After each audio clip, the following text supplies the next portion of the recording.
ఉయ్యాల శిరీషదేవి గారు. ముందుగా సభాధ్యక్షుల వారికి నమస్కారాలు తెలియజేస్తా ఉన్నానండి. అదేవిధంగా సీఎం చంద్రబాబు నాయుడు గారికి నా యొక్క ప్రత్యేకమైన నమస్కారాలు తెలియజేస్తా ఉన్నానండి.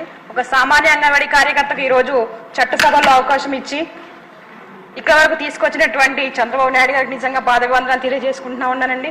అదేవిధంగా నా నియోజకవర్గ ప్రజలకు కూడా ప్రత్యేకమైన కృతజ్ఞతలు తెలియజేస్తా ఉన్నానండి. ప్రధానంగా మొన్న కురిసినటువంటి వర్షాలకి ముందుగా రాష్ట్రంలోనే 11 మండలాలు కలిగినటువంటి అతిపెద్ద నియోజకవర్గం నా రంపచోడవరం నియోజకవర్గం అండి.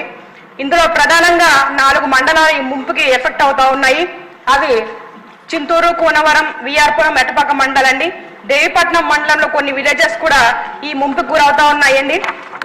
ప్రధానంగా మెయిన్ ఇష్యూ ఏంటంటే అక్కడ సబరి, గోదావరి సమన్వయం 2 కలవడం వల్ల ఈ మండలాలకు ఎక్కువ ఎఫెక్ట్ ఉందండి. దీని ద్వారా ఏమైందంటే 130 పైగా హ్యాబిటేషన్స్ ఎఫెక్ట్ అయినాయండి. 34,000 మంది ఫ్యామిలీస్ ప్రజెంట్ ఈ 4 మండలాల్లో ఎఫెక్ట్ అవ్వడం జరిగింది. తద్వారా వీళ్ళు ఏమవుతుందంటే పర్మనెంట్ రీహాబిటేషన్ సెంటర్స్ లేకపోవడం వల్ల ఈ 4 మండలాల ప్రజలు కూడా కొండల్లోనూ, గుట్టల్లోనూ, రోడ్ల పక్కన కూడా టెంట్లు వేసుకొని ఉన్నటువంటి పరిస్థితులండి. చాలా మంది కూడా ఎక్కడ ఉన్నారు అని గుర్తించలేనటువంటి పరిస్థితులు కూడా ఈ 4 మండలాల్లో ఉన్నాయండి. కాబట్టి నేను ఒకటే కోరుకుంటా ఉన్నాను, ప్రతి సంవత్సరం వరదలు వస్తాయి. ఇదే విధంగా ఈ ముంపు ఉన్నప్పుడల్లా వీళ్ళందరూ కూడా కొండలు, గుట్టలు ఎక్కడం, లేకపోతే ఆ పునరావాస కేంద్రాలు ఎక్కడైతే ఇచ్చారో అక్కడికి వెళ్ళిపోవడం, ఇలాగా సరిపోక చాలా మంది ఎక్కడెక్కడో బస చేస్తున్నటువంటి పరిస్థితులండి. అయితే నేను ఒకటే కోరుకుంటా ఉన్నాను, గత 15 సంవత్సరాల నుంచి మా రంపచోడవరం నియోజకవర్గంలో తెలుగుదేశం దూరంగా ఉంది. 10 సంవత్సరాల వైఎస్ఆర్సీపీ పార్టీ అక్కడ అధికారంలో ఉన్నప్పటికీ ఆ యొక్క మా రంపచోడవరం నియోజకవర్గ ప్రజల్ని ఎవరు కూడా పట్టించుకున్నటువంటి పరిస్థితి అక్కడ చోటు చేసుకున్నాయండి. నేను ఒకటే కోరుకుంటా ఉన్నాను, ప్రజలకు హామీ ఇచ్చి ఒక నమ్మకాన్ని ఇచ్చి ఈ రోజు అసెంబ్లీలో అడుగుపెట్టడం జరిగిందండి. కాబట్టి ప్రజలు ఏ సమస్యలతో అయితే ఇబ్బంది పడతా ఉన్నారో వీళ్ళకి ప్రధానంగా R&R కాలనీస్ వాళ్ళు ఎక్కడైతే కోరుకుంటా ఉన్నారో అక్కడ మౌలిక సదుపాయాలతో కట్టించి వారికి అసురక్షితమైన ప్రాంతాల్లోకి తీసుకువెళ్లాలని, అదేవిధంగా వాళ్ళు R&R ప్యాకేజ్ కూడా వాళ్ళకి వర్తింప చేయాలని, అదేవిధంగా ఎలిజిబుల్ ఎవరైతే ఉన్నారో 18 సంవత్సరాల నుండి ప్రస్తుతానికి ఎలిజిబుల్ అయిన వారికి కూడా ఈ R&R ప్యాకేజ్ వర్తింప చేయాలని వాళ్ళ యొక్క ప్రధానమైన డిమాండ్ అండి. ఇవన్నీ కూడా వాళ్ళకి ఇస్తేనే వాళ్ళు ఎక్కడైతే ఈ R&R కాలనీస్ ఉన్నాయో అక్కడికి మేము వెళ్తామని వాళ్ళు చెప్పడం జరుగుతూ ఉంది.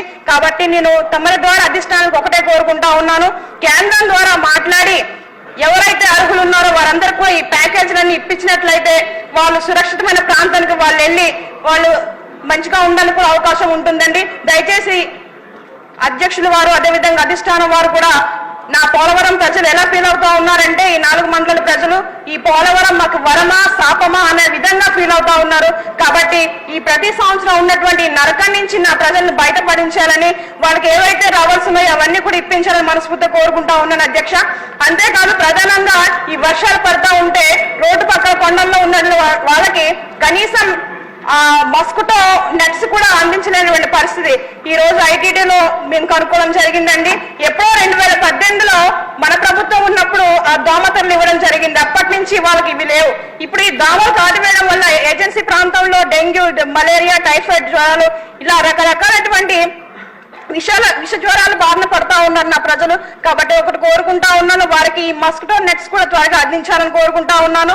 కలెక్టర్ గారు దినేష్ కుమార్ గారు అండి, మా పాడేరు కలెక్టర్ గారు అల్లూరి సీతారామరాజు డిస్టిక్ కి, ఆయన యొక్క ఆదేశాల మేరకు ఐటీడీ పిఓ గారి ఆధ్వర్యంలో వారికి కొన్ని నిత్యావసర సరుకులు పంపిణీ చేశాం. కానీ అవి అందరికి కూడా అందుబాటులో లేవు అధ్యక్ష.